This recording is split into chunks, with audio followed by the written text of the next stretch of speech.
Welcome back, deep divers. Ready to plunge into another mystery? Always. Today, we're diving into a conspiracy theory that's both chilling and, well, kinda awesome. Let's hear it. It's the Leviathan conspiracy. You know that mythical sea monster, the Leviathan? Oh, yeah. Yes, the one from, like, the Bible and stuff. Right. But here's the thing. What if it's not just a myth? Okay, I'm intrigued. So, what are we saying? The Leviathan is real, like swimming around out there. That's the gist of it, yeah. But it goes deeper than that, pun intended, of course. Of course. There's always more to these things, isn't there? Exactly. This theory isn't just about a giant sea creature. It's about hidden knowledge, government cover-ups, maybe even, like, the end of the world. Whoa, okay, hold on. So we're not talking about some cryptozoologist chasing after Nessie's big brother. This is like full-on conspiracy theory territory. Oh, yeah. We're talking to shadowy figures, whispers of suppressed evidence, the whole 9 yards. Okay, so where do we even start with this? Well, like with a lot of these things, the roots go way back. The Leviathan is a big deal in a bunch of ancient texts. The Bible, Norse sagas, you name it. Makes sense. It's a pretty universal fear, right? The giant monster from the decks. Yeah. It represents that raw, untamed power of the ocean, something that humans can't really control. So how do we jump from ancient myths to, like, government conspiracies? Well, according to the theory, it's not all just stories and legends. They're the whispers of, like, unexplained sonar readings, deep-sea anomalies that science can't explain. Okay, that's how they hook you, right? Unexplained stuff, it makes you wonder. Right. And then there's the sudden disappearances. Ships, research vessels, just gone, vanished. Spooky. Okay, so we've got ancient myths, weird readings, things disappearing. What are this Leviathan believers actually claiming? Well, it depends who you ask. But they say the government knows about the Leviathan, and they're covering it up, keeping it secret from the rest of us. Why, though? What's the motive? Now that's where it gets really interesting. Some say it's because the Leviathan's existence would just, like, shatter everything we know about the world. I can see that. If we suddenly found out there were these giant, ancient creatures living in the depths, it would kind of rewrite history. Right. Others say the government's afraid of panic. They think people would freak out if they knew about this huge monster out there. Yeah, I can see that too. It's a lot easier to control people if they're not worried about being swallowed whole by a sea monster. Okay, so we've got the they're hiding the truth angle. But what about proof? What kind of evidence do these Leviathan folks actually have? It's a mixed bag, really. They're those blurry photos, you know, the kind that could be anything. Right, like, is that a fin, a tentacle, a really big log? Who knows? Exactly. And then you've got those ancient tales. Are they just stories? Or are they based on, like, real encounters? It's hard to say. And I bet they point to all sorts of scientific data that's open to interpretation. Oh, absolutely. Sonar readings, underwater sounds, anything unusual gets pulled in as evidence. But couldn't those just be whales? Giant squid? You know, there's a lot of big stuff in the ocean we already know about. Of course. And most scientists say that's exactly what it is. Misidentified sea life, natural phenomena, that sort of thing. But I bet the Leviathan believers see that as part of the cover-up. Yeah. It's like, oh, the government says it's just a whale. Must be hiding something then. It's the classic they don't want us to know argument. Exactly. And let's be honest, that idea can be pretty alluring. Like, you're in on a secret. It's like a forbidden knowledge kind of thing. Exactly. Okay, so we've got ancient myths, whispers of cover-ups, and, you know, questionable evidence. But let's get to the good stuff. What does this Leviathan actually look like, according to the theory? Well, the descriptions are all over the place, but they usually mix traditional sea serpent stuff with, like, something more modern, almost Lovecraftian. Lovecraftian, that's what I'm talking about. So not just a giant snake with scales. We're talking tentacles, glowing eyes, that kind of thing. Exactly. Something massive, impossibly big. Some even say it's got some kind of, like, ancient intelligence. Okay, now that's a monster movie I'd watch. Yeah. But beyond the cool factor, what's the Leviathan's role in this whole conspiracy? Is it just a hidden creature, or is there more to it? Well, this is where things get really apocalyptic. The Leviathan isn't just a monster, it's like an omen, a sign of impending doom. Okay, hold on. So we're not just talking about a creature swimming around. We're talking about a creature that's connected to the fate of humanity. Yeah. Some theories say its appearance would trigger some huge disaster, earthquakes, tsunamis, maybe even like a shift in the Earth's magnetic field. So it's like the ultimate, we mess with nature and now nature's gonna mess with us back scenario. It feeds into all those anxieties we have about climate change, the planet falling apart, you know? Right. It's like The Leviathan represents the destructive power of nature that we can't control. And that idea can be pretty scary, even if the creature itself is just a fantasy. So even if the Leviathan isn't real, what can we learn from this whole conspiracy theory? What does it tell us about ourselves, about how we view the unknown? Well, I think it shows how fascinated we are by the ocean. I mean, we've explored so much, but the deep sea is still this huge, mysterious place. It's like that saying, we know more about the surface of the moon than the bottom of the ocean. Exactly.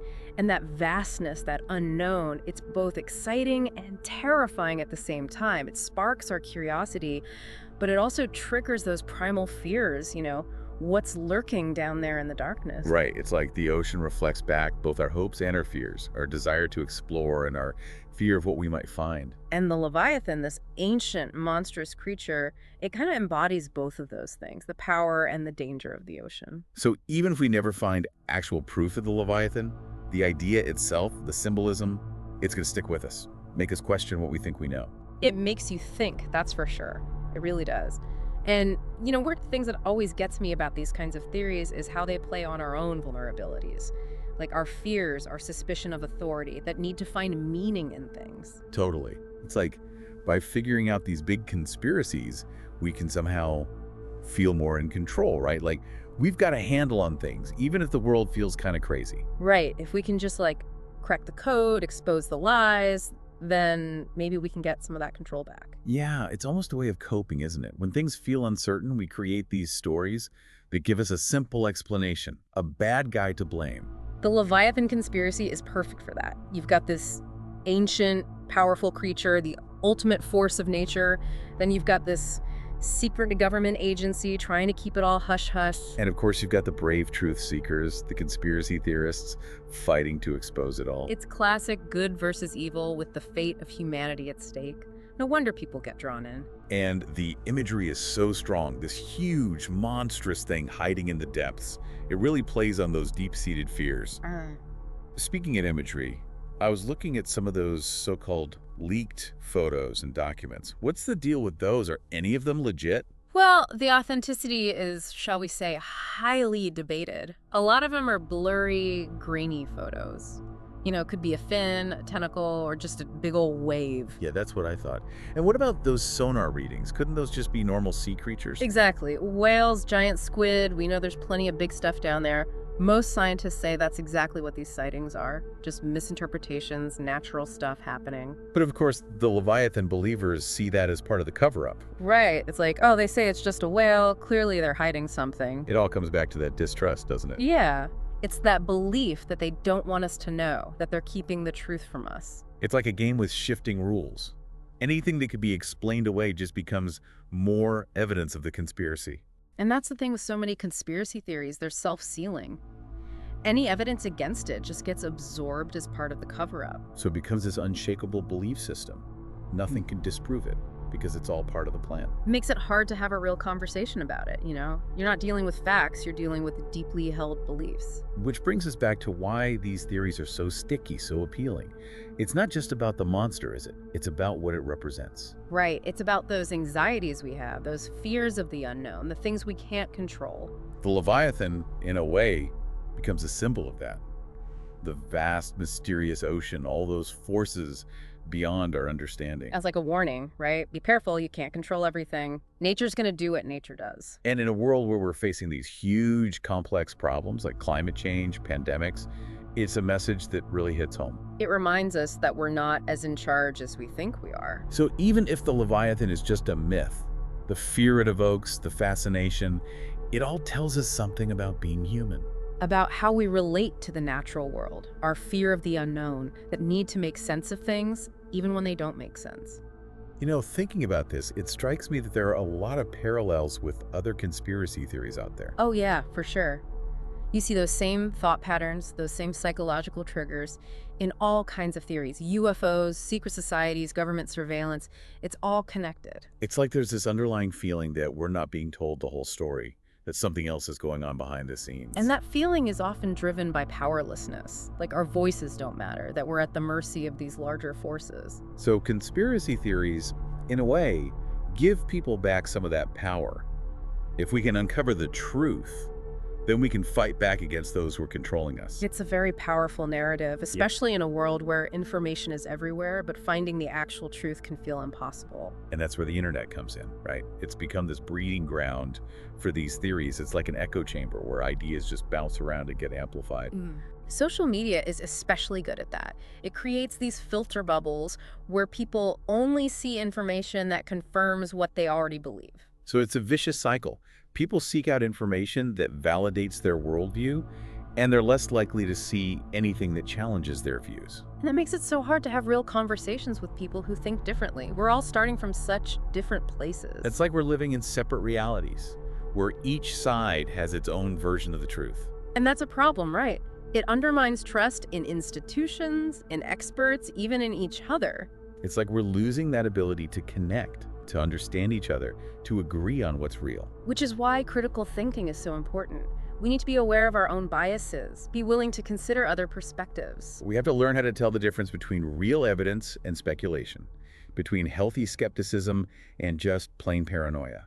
And most importantly, we need to be able to have respectful conversations with people who disagree with us, even if we think they're wrong. It's about navigating this crazy information landscape without getting lost in misinformation and fear-mongering. It's about realizing that truth is usually complicated, that there aren't always easy answers. And that sometimes we just have to live with uncertainty.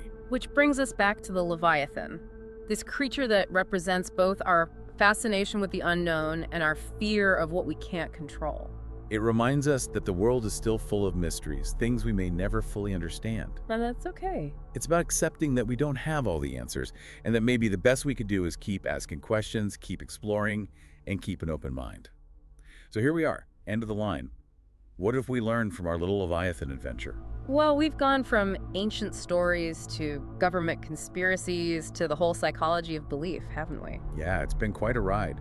We've talked about the power of those images, the lure of secret knowledge, how we try to make sense of a world that doesn't always make sense. And I think what really gets me is how a theory about, a giant sea monster can actually tell us so much about ourselves. Totally. It shows our fears, our curiosity, our fascination with the ocean and all its mysteries. The Leviathan, whether it's real or not, it makes you think about those forces that are bigger than us. It's a symbol of nature's power, a reminder that we're not always in control. So where do we go from here? What do we do with all this? Well, I think it's important to remember that it's okay to be skeptical, but skepticism shouldn't turn into, shutting down possibilities. Right. Question everything, sure, but don't lose that sense of wonder. The world is still full of mysteries, and maybe, just maybe, some of those crazy theories might turn out to be true. That's what keeps things interesting, right? That drive to explore, to discover. Exactly. So as we wrap up our Leviathan deep dive, I'd say hold on to that sense of wonder. Keep asking those questions, keep exploring, keep an open mind. Because who knows what's out there waiting to be discovered. Maybe someday we'll find something that blows everything we thought we knew right out of the water. Until then, keep diving deep, folks, and keep the conversation going. We want to hear what you think. Your theories, your fears, those things that keep you up at night. Share them with us, share them with each other, because the more we explore these mysteries together, the closer we get to the truth, whatever that might be. Thanks for joining us on this deep dive, everyone. We'll see you next time for another adventure into the unknown.